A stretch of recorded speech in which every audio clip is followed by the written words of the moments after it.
Hey everybody, how you doing today? It's Superfiend here, and welcome back to another episode of Planet Coaster Whacky World. A little bit has changed since the last episode. You can see here that the boat wreck over here is slightly different. When we finished the last episode, the boat pieces were kind of joined up in a line, and this was not decorated this way. I did try to record an episode, and I tried something new with my audio to get rid of little lip smacking noises by adding a noise gate to my microphone recording software. And then when I went back and listened to it, it was really just kind of like, it did get rid of the lip smacking noises, but it was also getting rid of some of the ends and beginnings of words. So the audio was cutting out and doing weird things. So I had to delete that episode. I decided not to put it up. But in that episode, I went through and I decorated this a little bit. So we got a nice little shipwreck going on over here. We got some of the cargo and stuff scattered about. We got the ship's steering wheel. And this thing is now all cluttered up around the right exit here so that when you are looking at it from the pathway, it's not just that stupid piece of like green land coming out of here. This looks a little bit better to me. I will come back later and do some more with it. Probably put a little bit of vegetation and stuff around the edges. We could put some of the seaweed and stuff in there. I'm planning on doing that maybe when the park is actually open. We got some ship cannons right here. And as far as being on the ride, as you come out of here, they go really fast, so you don't really get the chance to enjoy it. But they kind of like, if you were looking down, you kind of like, woo, swing by it real quick. And what's this over here? I see a waterfall. I decorated this over here a little bit, and I got rid of some of the track supports. I felt like there were way too many of them. So I did a little bit of work on the chain lift over here. I shortened each of these lift segments down to 4 meters in length, so I could selectively get rid of some of the track supports because I didn't want it to be super ultra cluttered. So this is what this looks like as you come up around the corner here. You can kind of see the waterfall there. You can see a nice view of it here. There's some lush foliage and greenery back there. We'll go look at it in a second, but as you come around this way, you get a much nicer view here. And of course right here looks pretty good. So now when we come up and we go around the corner here, it looks like that. And we have all these things here. There is now a adventure pack DLC in the works, and we can see a little bit of water up here. There is a DLC adventure pack in the works that seems to have a waterfall component to it. I don't know, there's a really nice waterfall in the screenshot. I'm hoping that I could replace all these little water emitters. You can see one right here. With some, and one here. It takes a lot of them, and another one. There's a whole bunch of them in here. 1, 2, 3, 4, 5, and then there's more up here. There's some back there. There's some on the bottom. I'd like to get rid of all those little emitters and use a better waterfall scenery piece if they have it. Now this little tiny fall right here, it looks really bad. Like if we go look at it from way back here, it looks kind of silly. But nobody has a vantage point. None of the guests will have that vantage point in the park. What it looks like to them as they come up the lift here. They come up. You can kind of get a little bit of a hint of it there if you look out this way. They can't even like look more than 90 degrees to the left, so they'll never see that. And as you get up to the top, if we look down, you can't really see much of the greenery and foliage down here. But from right here, you have a pretty cool view of the little lake with the tiny little island and some palms and other foliage all scattered throughout. And right here, and this is why I added the tiny fall here. We can't see the source of the waterfall. We don't know where the water originates from, but just adding the few jets here and having them bounce up around these rocks, and then it comes out here. It makes it seem like it cuts through the mountain here and then comes down and feeds into this little reservoir, this little lake. And I haven't done it yet, but I'm thinking about maybe adding some of the emitters here so that it looks like it's spilling over this and kind of sliding down this way, and so we could have a couple of them like dropping into here. We could do that. That's one option. And another option is putting some of the emitters over in here to make it look like it's the water is hitting some rocks, and then it would be spilling out somewhere on this side and feeding this pool over here. So those are some things we could do with that. Is there enough water coming off of here to feed this pool, that pool? And of course, if it's feeding this pool and then dripping down into here, then it's feeding like, you know, all of this as well. So I don't know if there's enough water coming off the mountain to do that, but let's fly out of here. Now this episode, we're pretty much done with the Kraken Voyage. That's what I called it, right? Kraken Voyage attraction. In the last 2 episodes, I got a little bottlenecked over here. I'm going to mostly ignore that silliness because what I want to do this episode, what I really want to get done is all of this area. I want to get all this stuff done. I won't be able to do it in a single episode, but I'm going to try a different format because there's a lot to do. There's going to be a lot of trial and error, and I don't want to bore people with a lot of mistakes and like going back, and you know, I want to get it done rather quickly. So what I'm going to do, this episode is going to be a combination of commentary and then a little bit of time lapse here and there as I move things around. So one of the first things I want to do is I'm going to reposition this. I'm going to set it over here somewhere, and I'm going to reposition this guy here. And what I'm going to do, what I'd like to do, let's get the camera moving quicker again.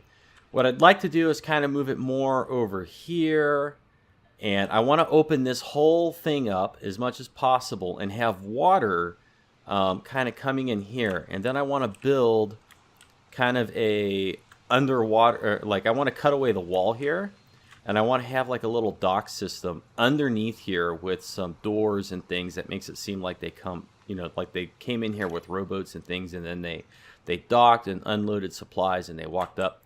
So one of the things we're going to have to do to make that work is we're going to have to raise these paths, and raising these paths is going to, as the guests walk by, it's going to give them a better view of all the stuff that's up here, and they'll be able to see down into here. So that's what we're working on this episode, and we're going to see how much of it we can get done, and we're going to jump into a time lapse and start working on it. So we'll see in a little bit with some more commentary. Enjoy the music.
All right, so you can see now we have managed to make a wide and long pathway going up above the water. It kind of runs pretty flush here with this.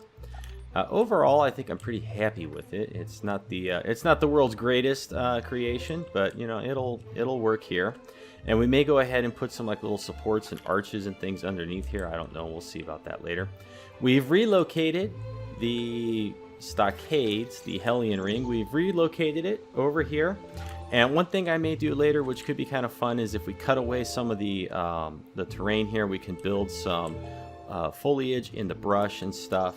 And that might be a combination of like this foliage here, and let's see if we can get in here correctly. Some of this upside down foliage with the sharp roots. We may add some of that all around in there. And we still need to reconnect the paths on this, and we still have to figure out exactly how the exit for this ride is going to work. So they're going to come out here, and they're going to have to loop around and go somewhere. So what I'm thinking is, for now, to keep things kind of simple, maybe the exit will just kind of come out and just wrap around here, and then kind of move down this way and kind of reconnect, maybe up over in here. I'm not entirely certain. We'll see. And if we do cut away the terrain in here, then that could be like a little bridge going back over to the main area, and that might be kind of fun and interesting. And this is a little cramped over here. I do want to build some like pirate houses and like a little village thing going on over here, but it's getting a little cramped. So one thing we could do with the Charoplane is we could move it like I don't know. We could move it like over here on like a little island or something. That might be cool. Maybe back over in here like this.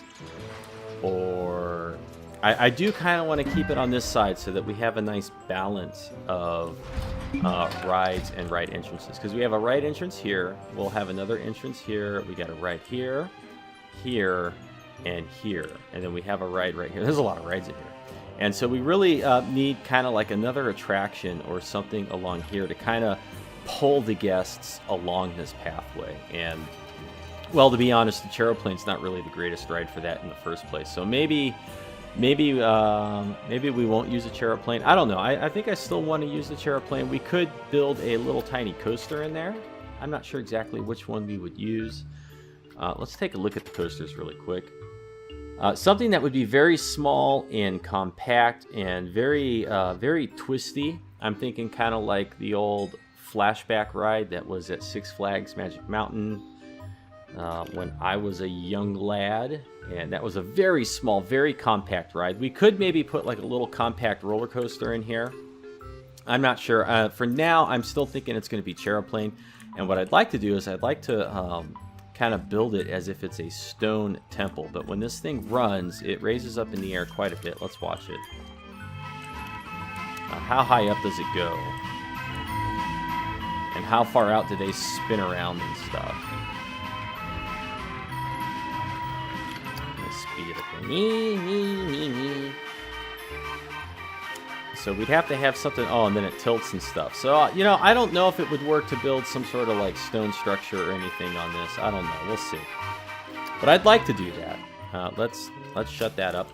Now, the next thing I want to do is I want to start decorating along in here and just kind of bringing that idea that I mentioned earlier to life, which is the rowboats, or the underwater, not the underwater, but under the regular stone floor, the little docks and things. So I want to work on that, and we'll see how far we can get with that in this episode.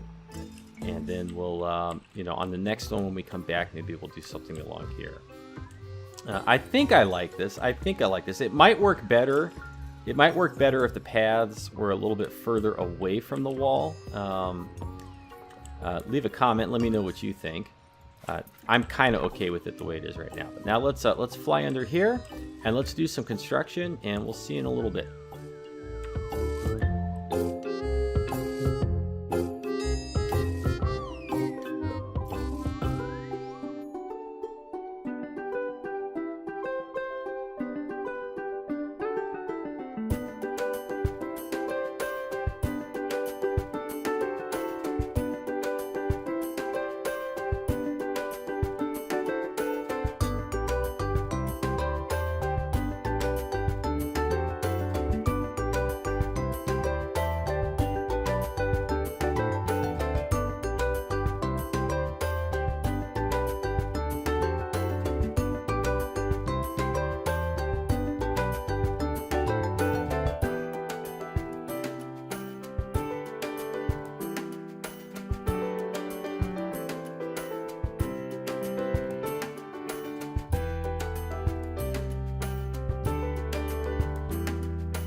Okay, you can see now that we've added a few concrete supports and whatnot in here. And this area looks like it, could potentially be supported by everything up here.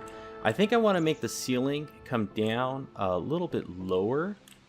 I feel like it just needs to be a little bit thicker with the way this is up here. With all this stuff on top, it just feels a little too flimsy to me. So the next thing we're going to do, I think, is make the ceiling come down just a little bit inside here. So we're going to work on that right now.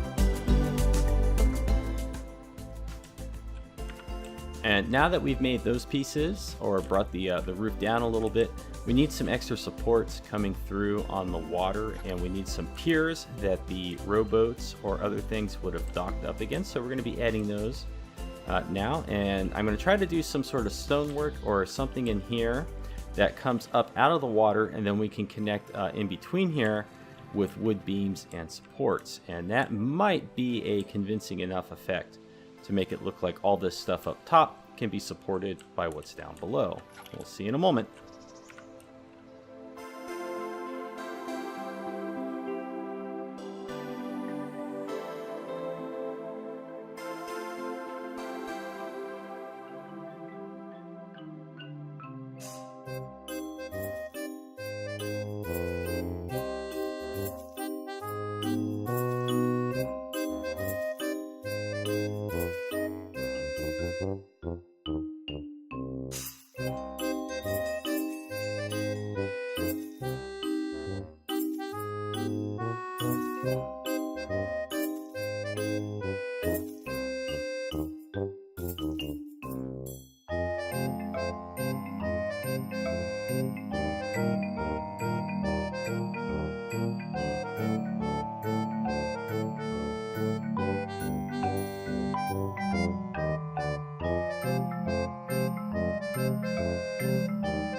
Heavens to Betsy, no, my game has crashed, and when I loaded it back in, I lost most of this work, so I'm going to have to recreate it. Let me know what you think about how it looks. I'm going to try to recreate it as best as I can to make it look like it does in this video. Let me know if you like the new video format as well, where I go in and out of time-lapse and commentary mode. Other than that, thanks for watching. We'll see you next time. Have a great afternoon, and take care.